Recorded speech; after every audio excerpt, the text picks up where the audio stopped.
Good afternoon, everybody. Hi, I'm Tina Barak here at the Idiopathic Ridiculopathy Consortium in Philadelphia, and I've jammed myself into a closet today with a bunch of books.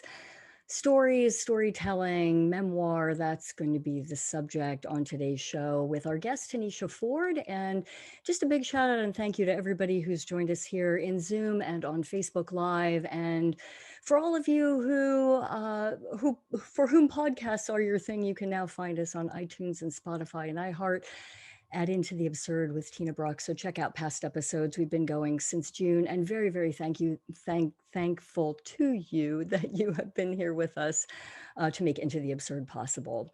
On today's show, we'll be talking with friend and colleague Tanesha Ford. Tanesha is the marketing communications director at First Person Arts. She is also a member of Tongue and Groove Spontaneous Theater. And Tanesha and I got to know each other many, many years ago as actors over at the Triangle Theater. And I've wanted to have her on for a long time. So we're going to do that now. Let's bring Tanesha to the table. Welcome, welcome. Hello. I'm so glad. What, can I see you? Absolutely. Yeah. You're looking quite vibrant and very, very Tanesha today. I'm very bright and very bold. And that is what I think of when I think of you, Tanesha. So we'll definitely get to some of the great work that First Person is going to be doing in the very near future. But I want to go back and traverse the journey to your working with First Person Arts as a performer, we got to know each other many years ago as comrades over at the Triangle Theater. And I want to talk about storytelling and how that integrates into your life. But I guess the question that's sitting for me, the first one is, when you were young, tell me about your youth and if storytelling and performance was a part of Tanesha as a kid. Yeah. Yes. And I was military dependent because I don't subscribe to the idea of brats. Yes. But my dad was in the Army. And so we traveled a lot. Right. So I was born in Colorado. Then we moved to Germany. We lived there for 4 years, I think it was, then moved to Fort Dix and there for 3 years, then moved to Turkey and was there for 3 or 4 years. And then my dad retired out in Jersey. So, there was a lot of what I like to call the saffron seasoning of my life, right? So it was more than salt and pepper that informed a lot of who I started to kind of coalesce into being. And and then when during this time there was always the melodramatic, I want to be seeing Ham, ness of the child. And it was just always I always just wanted to be an actor, right? Because I glommed onto various characters on TV, which of course, in the early 80s, that's what we all did, sit in front of the TV with the remote control, pushing the buttons, to be these people on TV. And I wanted to be Wonder Woman. And actually, I wrote a one-woman show called All of Me that I've done here in Philly and then I've done in New York, where I feature little Tanesha wanting to be Wonder Woman. And I'd pray every night, dear Lord, make me Wonder Woman. I'd spin, and vomit because that wasn't going to happen. And then finally they were like, she's an actor. And I'm like, oh, then I'm going to be an actor. I'm going to play Wonder Woman. See, this is easy. We can do this. And so, I've just always kind of wanted to tell these people's stories and be these people. I really wanted to be these people, for however finite amount of time. That was born out of some sort of was there a loneliness of sorts that came from traveling from place to place to place? As a kid, was that some of it? I wouldn't say that because I became super chameleon. I became super adaptable. Traveling, because we moved every 3-4 years. And so you get in, you make your friends real quick. you know, and then you have your friends, because in 3 years you're going. And then some of those friends I kept and for many years later. And some friends you know, they were a season. So I don't know that it came from loneliness. I think it just came from a really vivid imagination, right? From Mm-hmm. like a super fertile kind of like, I want to do that. I want to be that. I want that. And And was that like because you could hold people's attention, or was it the strength and the power that comes from just being able to be a different person? I think maybe a little about both. I mean, it took me a long time to um you know, and when I say a long time, minding that I started wanting to be an actor from Linda Carter's Wonder Woman, you know, so that's a long time ago, and a young person. But there was a combination of like just wanting to be seen, and you know, and a ham, you know, like a Mm-hmm. just, Mm-hmm. you Yeah. know. But then there was also the idea of being whatever I wanted to be, you know, like that was really kind of magical, right? That was like, you know, alluring and magical, and I don't know that at younger ages that was as clear as it was when I got older, but Mm-hmm. a little bit of ham and a little bit of escapism maybe. And so you went to school in Florida. You went to university in Florida. I went to Florida A&M University, Florida Agricultural and Mechanical University. It's an HBCU in Tallahassee, Florida, and it's on the highest of 7 hills of Florida. Super, and our mascot was the Rattlers, and super Rattler pride. Do I have Like Rattler, Snake Rattler. snakes? Yeah, Oh, that's interesting. I don't yeah. think I've ever known a Rattler. Hey, some people do Yeah. dragons, but we did Rattlers. Were there a lot of them there? Rattlesnakes. You know, Yeah. I don't know. I do not know how that mascot came to be. And probably if anybody from FAMU is watching, it probably cussing me. If you're from FAMU watching, tell me how if you know about the Rattlers. Um, but I don't know. Yeah. And so you were in the theater program there? Yes. Essential theater. Where, you know, it's funny when I was older and I had an agent here in Philly, and I was trying to get on the wire, and I was like, I need to get on the wire, like every black actor in Philadelphia's been on the wire, like why can't I get on?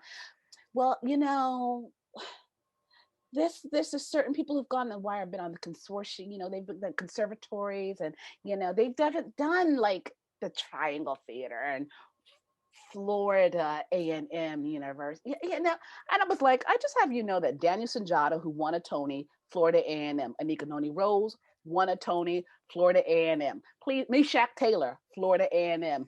Takia Kima Crystal from Living Color, Florida A&M. Please don't and get me an audition. Did you? Sorry, I got in my feelings just now. That's right. Did Memory you? recall. I mean, did I you? did. I Oh, got an audition and I got on the wire. Florida A&M. you said when you were on the set, you know, Florida A&M, Florida A&M. Get out of my way. I got something to say. A&M. Well, well, good for you. So, like,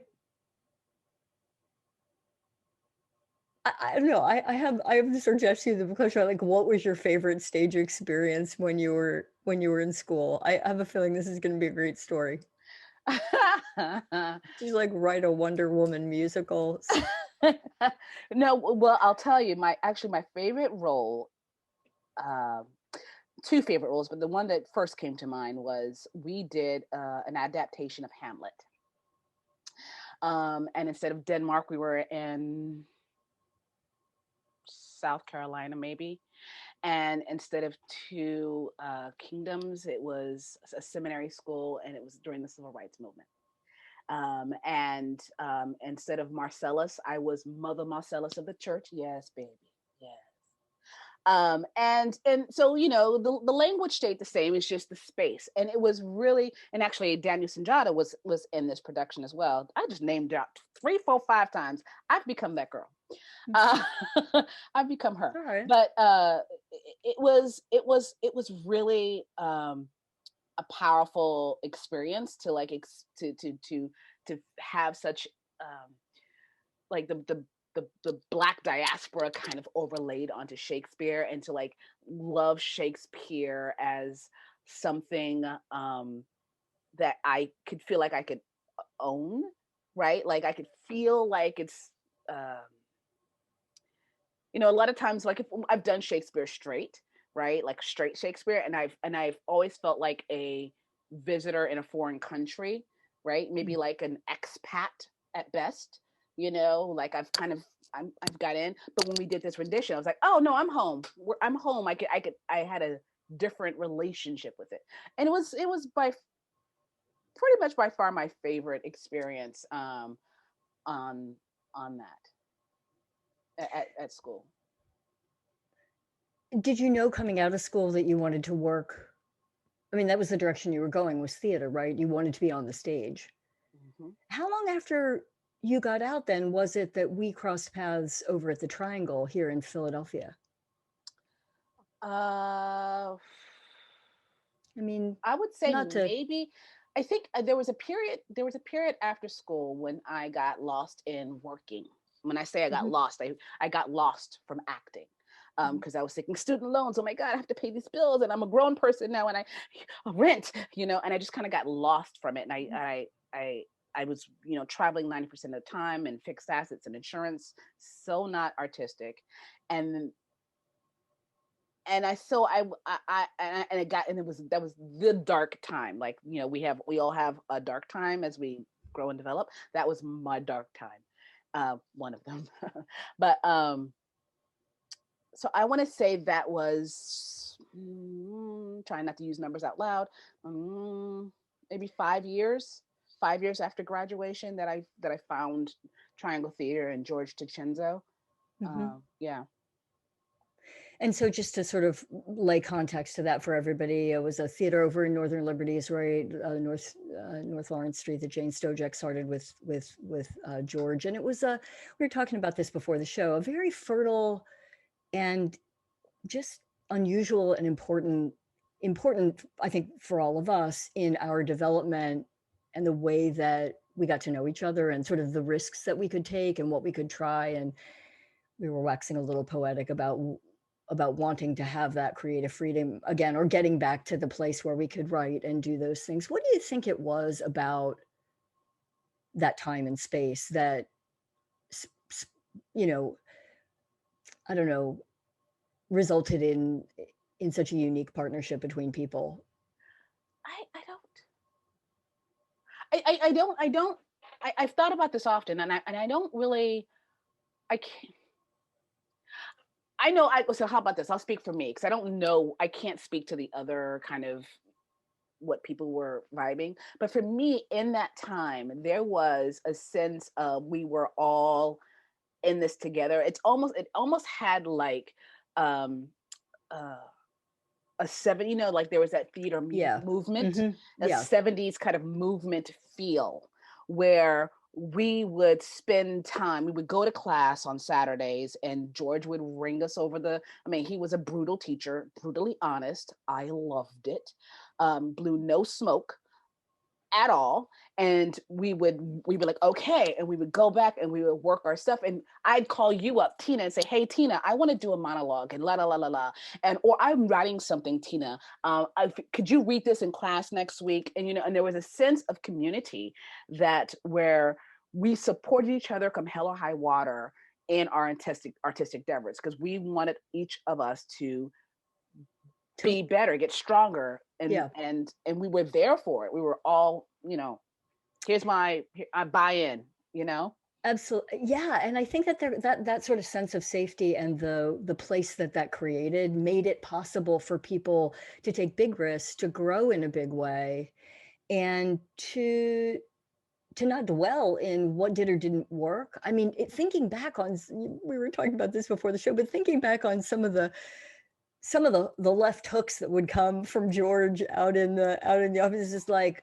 I don't care about your whatever. Get on with it, and get on with it, figure it out, and then put it up on the stage, and just as you say, just not playing at all with And any of the nonsense. and I'm not really. He was a look. He was when I first started. He was a strange white guy who was like,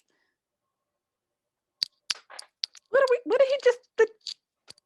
Yes, what happened? So when I was very kind of resistant to him, but I saw work. I saw good work on the stage, and I saw from his critique work get better immediately, and I was like, well, as long as he doesn't come at me out his mouth some kind of crazy way, we be all right. And I think he kind of, and that was he was good at that. He could see who he could hit hard immediately, and he could see who he needed to get trust to be able to hit hard. He knew he had to earn my trust before I would allow him to swing. Do you know what I mean? To swing, to be like, because I knew once I got to know him, and then he would push, because he pushed me many a time. But it wasn't until after like I had some trust involved. And again, that goes back to why we were so creative, because we've earned each other's trust. And there was this, wasn't there a sense of, and Bob's listening, Bob and Erica and thank you, Bob and Erica, for running the show today. But I'm thinking, Bob was there at the time that you were there. And just, there was almost this like, this, it's like making up new, just pushing your creativity to the limit to see, because you knew you could really try things, except they had to be baked before you brought them in. That was also the thing I remember, that there was just not a lot of tolerance for, hey, like, really? No, don't waste my time. Let's move on, And I just think, because he kicked people out. He was like, you are effing around, get out, just get out, leave. Yeah. He came from the old school, from like New York Actors Studio, like old school, where I don't know, people would just be like cussing and throwing shoes at throwing you, things, right? And I think there was some of that. He adapted to the times, but he did. He'll kick out, get out, just get out. You came in half-assed, half-baked, just get out. Don't waste my time. And people got out because they knew that they came in half-baked, and came back, and they were like, well done. Stick a fork in them. Have you thought about resurrecting that idea or that group or that? I have, I'll say this. I did not start writing until I was in George's class. And I did not have any belief in myself at all about in my ability to write. And I was talking to him, and he was like, "You should write it." And I was like, "Oh no, I don't write. I don't do that." And he was like, "Yes, you can. I can hear by the way you talk that you're a writer. Write it." And I was like, and it stuck with me, and I started to write. And then I ended up writing a one-woman show. I ended up writing a play or two plays. And now, I don't churn them out because I'm not disciplined. But now these days, I have another play in my head, but I don't have that same kind of soup around me, that kinetic energy around me that gave me that extra thing. So yes, I've been thinking about, I wonder if we could do like a Zoom and be like, hey guys, Triangle Theater, alumni, let's have a writer's room or something. I would so be all on board for that, because exactly what you said, the soup, it's the soup, right?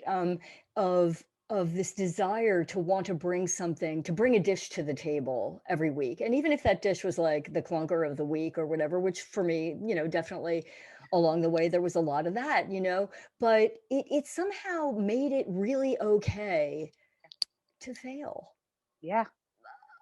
As long as it was baked when you brought it in, as long as it wasn't raw. And baked doesn't mean perfect, because if it was perfect, then why are you in class? But it was the best it could be at that point, right? At where you were. And you can always tell when you're like, yeah, I know you can do better. Nah, take that, be gone. Yeah, there was a certain excitement in the room about what was going to happen. Almost the same way it is when you go to the theater. It's like, what are we going to see tonight? What's going to be?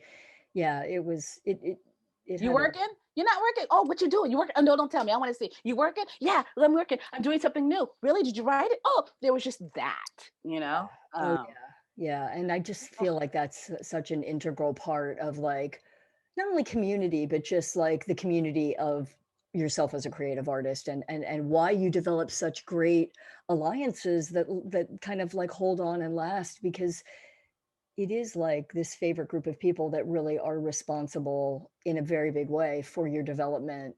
And you wonder, like, I don't think I don't think a lot of things, certainly personally for me, wouldn't have happened without that group of people. Absolutely would not have happened. I got to see the beginnings of the absurdist development of Tina Brock way back in the Well, day. wait, so we would bring stuff in, Bob and I would bring stuff in and do scenes and whatnot, and George would be like, I was saying this before the show, he's like, really? Didn't anybody tell you the 60s, the absurdist, it's a done thing. It's a gone thing, you know? And I think today, and I think about George, and I'm like, George, oh, Bob's here. Bob ran. Bob, Bob's you're back. on. But I do think like what would, yeah, just George, it's all one big absurdist soup, as you said I mean, before. after 4 years of what we had, you can't deny the validity of absurdity and tantalizing the masses. Right, exactly. Bob, welcome. I was just getting ready to. I'm glad you're here. Do you want to chime in about triangle related, anything triangle related? Oh gosh, it was wow. It was just a great time, really. Just in Philly theater, at least as where we're concerned. Um, yeah, it was really fertile. I think in a lot of ways. It's just such a different world now. Really, I'm just really glad that I was a part of that. Yeah. Yeah. All Well, right. are you leaving? Okay. Well, I don't have to. Well, we're going to move on to tongue and group, but you can stay if you want. No, I will acquiesce. Thanks Tanisha? for stopping in. I love your face, Bob. Oh. What was I gonna? Ah, God, Onion I group? lost my train of thought there. Well, I'll get back to it. I want to go to tongue and groove because I want to talk about so tongue and groove spontaneous theater that you've been a part of, that Bobby Block runs, right? And I'm so I think this idea of casting. Let me let you explain, Tanesha, the premise for people that most people do, but in case you're not familiar with tongue and groove, give them the layout of what this involves. So Tongue and Groove Spontaneous Theater Company, and it is improvisational theater that is reality based, right? It's serial comic, so it's not the it's not set up joke. It's reality based, and what we built our format on was connecting with each other, and so every rehearsal and every day before performance, we would do a check-in where we would just kind of unpack a little bit of what's happening in our day. So I could be like, yeah, my dog threw up all over my bed and I was about to take a nap because I was coming to the show tonight and I couldn't take my nap because my dog just puked all over my bed. And that may be what I'm carrying into the moment. Come to showtime, that may be something that, there may be an offer, an anonymous offer from the audiences. So it's not like we know the audiences can anonymously put in a card based on a question, a secret that you've had or something that you've happened in bed or whatever. And so I could pull a card and it could be like, I fell in love for the first time in bed, let's just say. And I could do a scene, and the fact, I could be like mentioning a dog vomiting in my bed, like we pull from our lives. And that was like the thing that made us so and I hate to use the word connected, but that's really, that's what tongue and groove means, seamlessly connected. That's what made us so connected, was like we would integrate both our stuff and the audience's offerings into this theme and then just be present. Techniques are used, of course, but the core of it was being present and listening. listening, not like, you know, listening to the words that are being said, but listening to what the heart or sentiment is being said. Does that make sense? I don't know if that even makes. Yeah. So there's I a don't know if prompt. Bobby would describe it that way, but that was like the way I kind of internalized it and executed. Yeah. So each week, I'm sure it depends on what kind of a program you're doing, but people give prompts from the audience, and you guys follow through on them in a longer form storytelling. Yeah. That's improvisational. So, do you feel like your ability to tell stories, to write stories, to have done monologues and written plays and things that you were doing at the Triangle and whatnot, does that directly play into that in any way? Or do you feel that to be successful, however you define successful on the stage at Tongue and Groove, with Tongue and Groove, it's more just totally allowing all of your senses to be present and connected with whatever information is coming out from the other people in the room? I think both. Everyone in Tongue and Groove is trained actor with scripted stage experience, right? With all the techniques that come in with training and performing on stage. So there is a certain level of show sense, a certain level of just being a good actor, right? That's there. And the spontaneity relies on being present, being, taking in the energy of the space, and at times letting go of the energy in the space. Because, there's always the NPR audiences. I mean, and that's just like the heady kind of thinking ones who are not necessarily vocal. They may like find something hilarious and be like, yeah. The NPR audiences are as I said that, I was like, and know your audience, Tanesha, Tina Brock. Well, I would have to. I mean, yeah, I would have to agree with that. So that's interesting. So would you guys joke about that? As like, you could go backstage like, this is an NPR audience tonight. Yes, and I will let you know. There's many improvisational theater group that has that response. Like, you can tell they're engaged, but they're just not. They're. It's like not a Family Guy humor or I mean, does that partially the ha ha ha ha, the very like laughed out loud, is that more closely tied to physicality, or is no, it could be no. And I'll say this, especially with Tongue and Groove. Did you ever see Tongue and Groove before? Yeah. Okay. Mm-hmm. Yeah. So, so it's like we're serial comic, right? So and I also suffer from like Black audience syndrome, where I kind of have a higher expectations of call and responsiveness with audiences. Like oh, I want to hear a ha, because that was a ha moment. But what do they call that? Aha moment? Yeah, not a ha moment, Tina. I know, I was going to do it, but the mic's right here and I didn't want to like blow you out of the room. I just wondered if there was a term for that, like NPR audience, if like there's that's a Tanisha term. Okay. But yeah, so yeah, I lost my train of thought because I'm a certain age. That happens. Well, so in that sort of mix of emotion and long form thing that you're writing, do you ever find that are there certain players in the group that will inevitably take it down a dark road? Like, is that consistent? Or so like how in any given troupe there's so I just wonder, are there people whose tool is really strong in that area and will make a U-turn sometimes down to a very different direction? So we have a very strong show sense, right? And we don't steer away from like a serious or dramatic or even slightly traumatic moment, if that's what organically comes. But we also there are some people who I'll say that I was not one to access the traumatic as easily as others, and then there's some folks who access the funny faster than others, and I think that's like you intimated that that's a strength, fallback, whatever.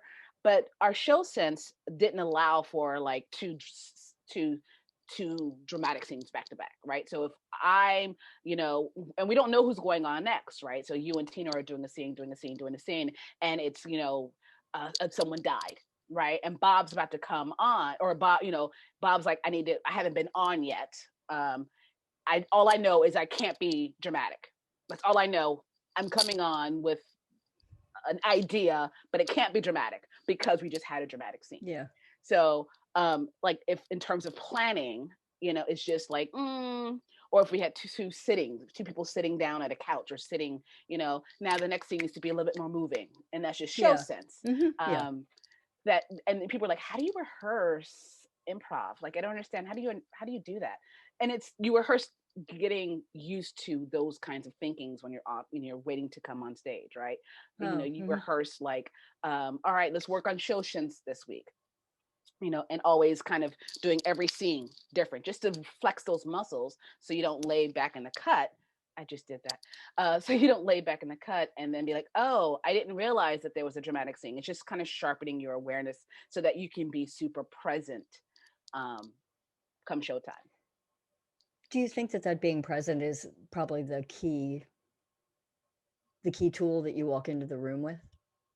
Yes, because when I'm on stage doing improv work and I'm not present, I fuck up every time. When I think about when I'm in the scene and I now start editing myself in the scene, or I stop listening to what you're offering me just in like whatever, because it's all yes and, right? I mean, that's like, but it really is. And if I'm lost into thinking like, oh my God, I should have done this, I should have done, and I'm not present with you in that moment. And that's like standard acting, right? Because the lines never change, but there's nuances in what happens in each moment that may change from night to night, right? You may have done that same scene 14 times, right? But it's different, a little different every time. And when you check out, you do the same thing over and over again. But when you're checked in, you're dancing, right? You and the other actor are having a tango, what's the French word for a two-person dance? Tango. No, it's like a pas de bourrée, but not. There's a pas de deux? Maybe pas de deux, but it's a dance, and we'll say tango. We'll say tango. Full stop. But as you're talking, I'm thinking, but isn't that so true of anything in life? Like for all of our technique, and you need it, and you need in the back, all in your storehouse, your storehouse of tools. You need to have all those. I don't know where that came from. I'm gonna leave that to be your world, on the table. And I support you, Tina. Thank you, because. but I think in the end, right? Like the biggest mess in the world can happen, but it's a true mess, and it's a mess that's being created in the moment. And I feel somehow, as you were talking prior, I was thinking, so what happens when y'all get on stage and just by like chance, all of you are kind of stumped at the same time? No. And I'm guessing that probably just never happens because you've got too much brain power firing out there. But I often think about the information that you talk about, deep listening, and the information that comes in on all of your senses when you're playing in that groove, right? And really, there's so much being told between the language that y'all could sit there and read a book. You know what I mean? We play with silence a lot. Well, and it's a beautiful and prominent part of the work of Samuel Beckett, of a lot of the absurdists, is the ton of information that's coming through sensorially. Yeah. When you play with silence, how do you do it? Do you all just? So Carol Moog is our harmonist. She plays the harmonica-ist, whatever that word is. Harmonica-ist, whatever. But she's our soundtrack, right? So she just gives like kind of an undertone punch. But when we have our silent moments, when we're sitting on stage and we just choose to not and it's so weird, we never go out there because we usually come from opposite sides of the stage, right? So it's not like we like, oh, be quiet, okay. It's just like, come on and sit down And then somehow, and this is part of like being really connected with each other, I'm going to be quiet. And the other one person's like, I think she's going to be quiet. So I'm going to be quiet. And so we're quiet. And then we can allow, and then that informs us like, okay, am I angry? I think I'm angry. So now I'm turning a page angrily. You know, I'm just, face just got pissed, you know, and now the audience is like, oh, what's happening, you know, and then the other person chooses to respond to that energy. They may look over at me to see what's going on. They may respond. So I have 2 cats and 2 dogs, and they every once in a while see each other and have issues. So you may hear some barking. How is that? Is that what's running through? Yeah. And then that but we're nothing. The first maybe a minute and a half can be just filled with silence, but communicating, and the audience loves it. Like you would think, and it's so hard for us as actors sometimes to be like, should we talk? Nope, don't talk, don't do it. You know, and again, rehearsal, we play with silence so we can get comfortable being silent and communicating in silence.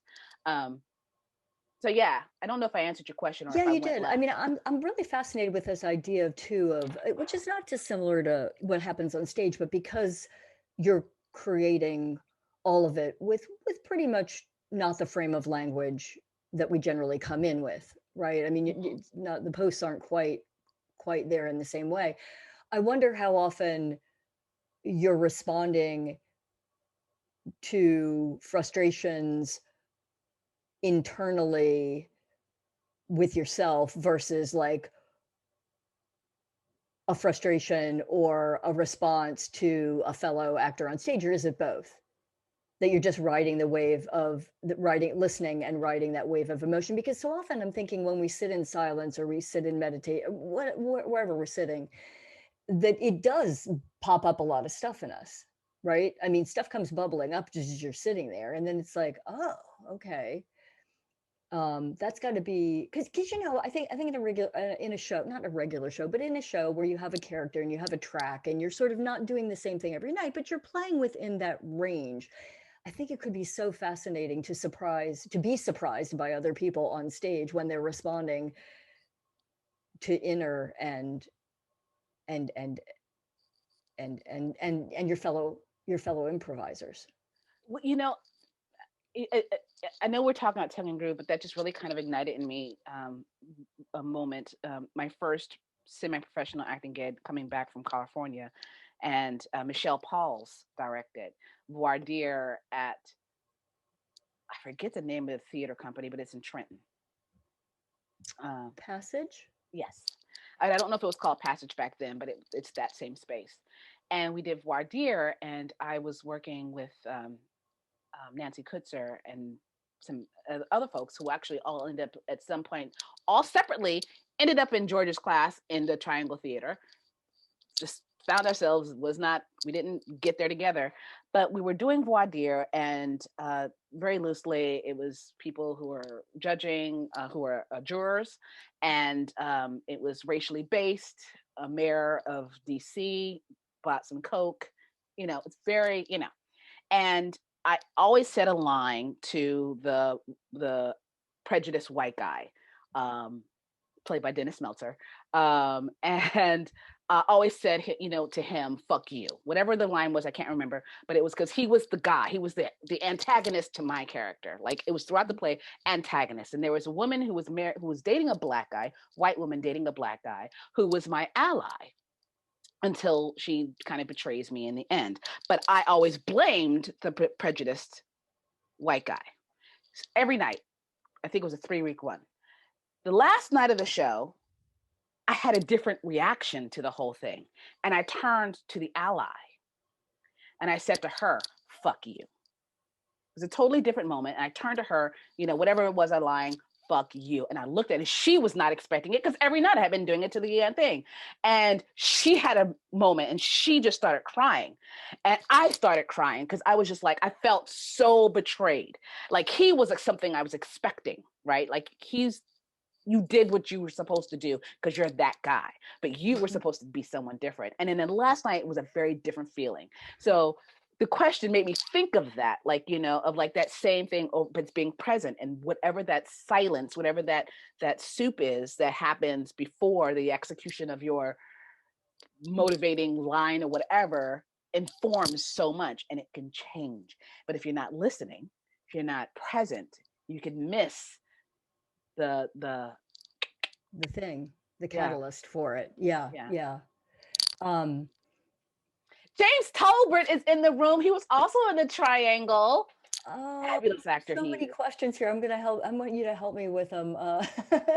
Tanesha, if you see somebody, oh gosh, over there. Yeah. Well, I have so many questions for you, and I want to make sure that we get through them. Tiffany is asking, are you responding also to the energy you receive, feel when you walk on stage? Speaking about silence. Energy you receive, feel when you walk on stage. I try not to let, and I think this is true. I try not to let the audience inform my energy, because just they'll never know what's going on out there. But you know, I want to say that I leave, you know, work at work and home at home, but that's just not the case. So that energy that comes when I walk on the stage, I try for it to, you know, I try not to let anything but the moment that I'm supposed to be having inform what I do. Like, I can't, like, if I just broke up with someone and I'm about to go do a funny thing happen on the way to the, you know, I don't can't you know, that's not good luck, you know, that'll get you fired. I don't know, Tiffany. Yo no sé, mija. I have to think on that one. That's a good question though.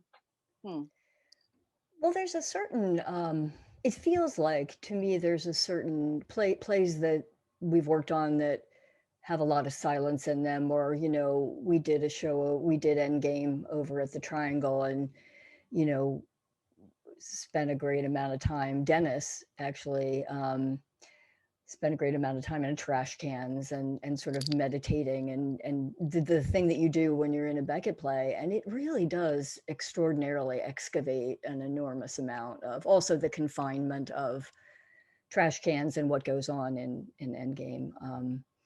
You know, so I think playing like you said, like, the audience finds the silence really interesting. It's always super fascinating to me how much electricity and information is coming through a silence, and how it opens the space up for the audience to enter to and try to really kind of figure out what's happening.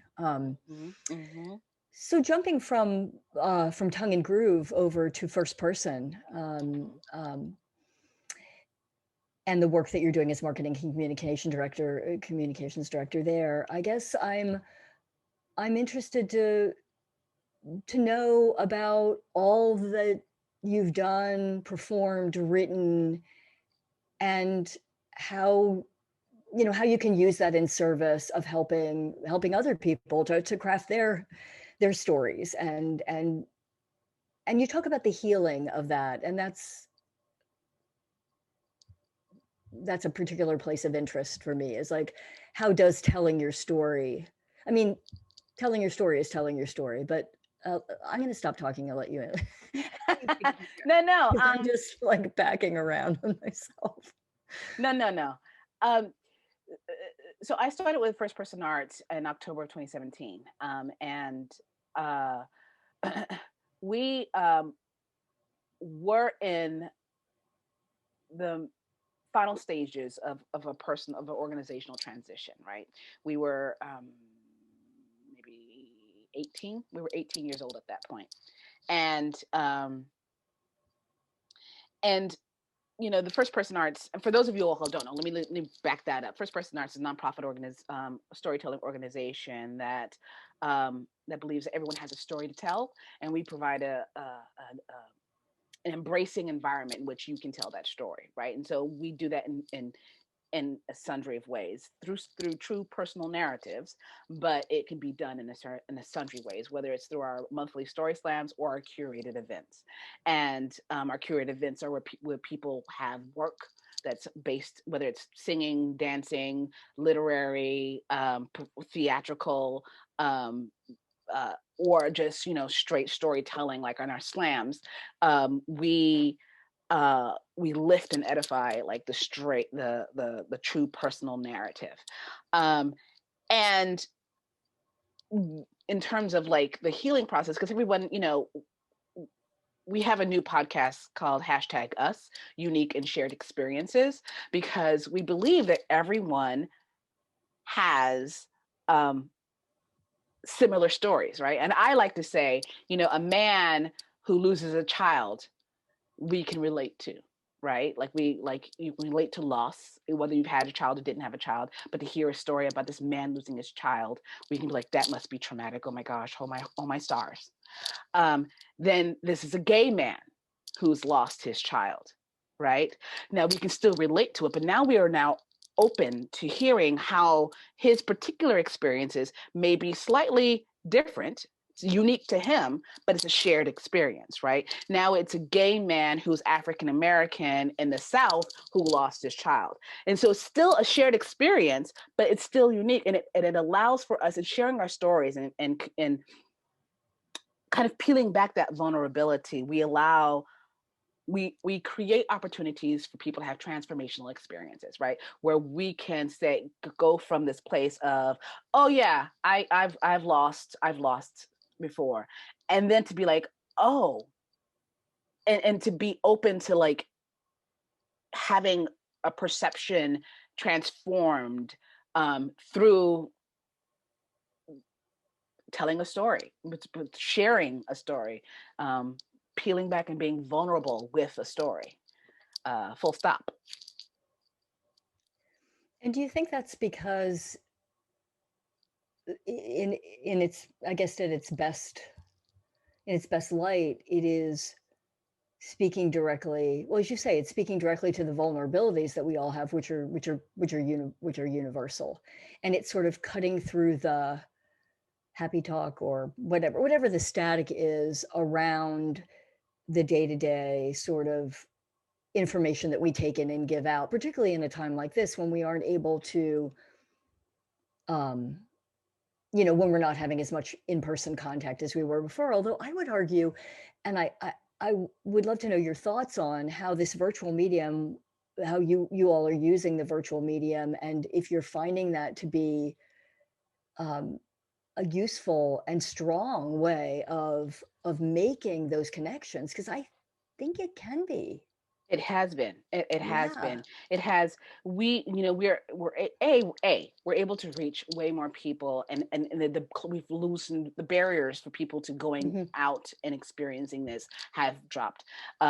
B, with our curated experiences, I mean, we're getting ready to have these capstone events starting on the 11th of February, where it's our curated portion of our season where we're doing workshops. So, you know, someone I think in the Emily Schilling, I think, asked about, you know, editing their own experiences and some of their memoir work. We're doing workshops, create your own story, storytelling for business, and finding the funny, where you can, like, for people to help find the funny in their storytelling, to story slams where we're working with Risk from New York and The Stoop in Baltimore and Rose Valley, also out in the Delco area. But you know, we've been able to reach out to New York and Delco and all this kinds of stuff. And one of our coaches is in New York, and we're able to, you know, we're getting audiences from California and Wisconsin who may have been in the storytelling space, but we're the only storytelling organization that really focuses on true personal narratives, because you know, we recognize the vulnerability that comes in. That's why we also work so closely with like the Department of Behavioral Health and Intellectual Disabilities in the city of Philadelphia, because we know that the work we do exposes a lot of that vulnerability. And some of the collaborations that we do with other organizations, Engaging Males of Color, Women's Way, we surface up some stuff, you know, and we want to take care of our storytellers. And we want to, when you're creating a transformational experience, the goal is for you to be transformed, and transformation is not always easy, right? And so we don't want to have you like have this personal aha moment and then just be like left out there, like, now go and do something with it. You know what I mean? We're as an organization, and Jamie J. Brunson, our executive director, is very laser focused on this, on making sure that kind of care that's why we call we're an embracing environment, because we're aggressively welcoming, making sure that you are given the opportunity to tell your story, and that if that story unleashes something, does create a transformation for you or someone else, that we're there to help help put a button on it. Full stop. I could tell you, if you're more interested in, and I think Bob has been dropping some of these in the link, if you're interested in more about the capstone events, you can find it at firstpersonarts.org/anthology. And you can learn more about the workshops, about some of the performances, and opportunities to engage with us. And I do believe that there is a bit of a discount for those of you who are listening today. Am I jumping the gun, Tina? Am I moving too fast? Go for it. No, totally go for it. Because the binding agent between Tina, Bob, and I is the Triangle Theater. The code that you want to use to get a 10% discount on the X-Files, where we all hear stories of anti-Valentines, is Triangle. So type that into the promo code Triangle, TRIANGLE, and you'll get 10% off of the X-Files, which is on the 13th. And it's virtual, so you don't have to leave the house. And we'll also, we tape the show every week, and then we repost it on Facebook and whatever. We'll include all of that in the details as well for everybody. So I'm thinking, Tanesha, this I'd love to follow the idea of the virtual space, and whether on some level it does allow for more security than it might if you were in front of an audience of 100 people, and sort of the psychology of what for people that might be like, So I think that is the case for the everyday storyteller, right? Because we open our monthly story slams to anyone. You can just sign up, put your name in the virtual bucket, go to our website, sign up to tell the story, and then we randomly select 5 names about 2 weeks before each event, and it's just anyone who has a story to tell. Let's do it. Bring it on.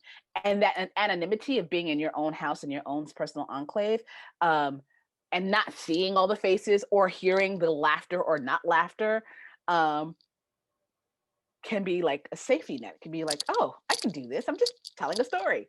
For performers, right? For people who do the stage and who do this, and more in the curative spaces, they find it a little bit more challenging, because even though like I said earlier, I try not to let the audience inform me, the storytelling is so intimate. It's a one-to-one relationship that without the audience kind of giving you any feedback, whether it's a laughter or like a gasp or whatever, can be daunting. But they're champs. They rock on. So, have you performed? I have. I Bottom of the Barrel. No, that's not the one I did. Forbidden Fruit. I did. How come you did do that monologue that I wrote for you that you performed at the Triangle many years ago? That I forgot I wrote until Bob reminded me. The one where the mammogram, where one space dog gets squished. Yeah, I could totally see why you wouldn't. That would not be first on your list. Yeah, it's. I won't say it's a family show, because it's not, but it's also not a horror show either, and that's a bit of a horror. Yeah. But you have performed. Yeah. And do you?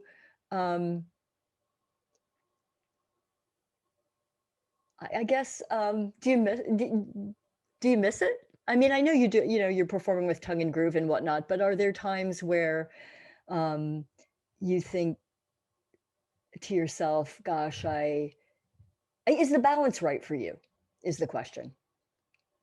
The first year, that we did a story slam, I did my first play since I've been back in Philadelphia during the Bridge Mhm. Festival, and T.S. Hawkins play Dances with Ghosts. And T.S., if I said that wrong, I'm so sorry.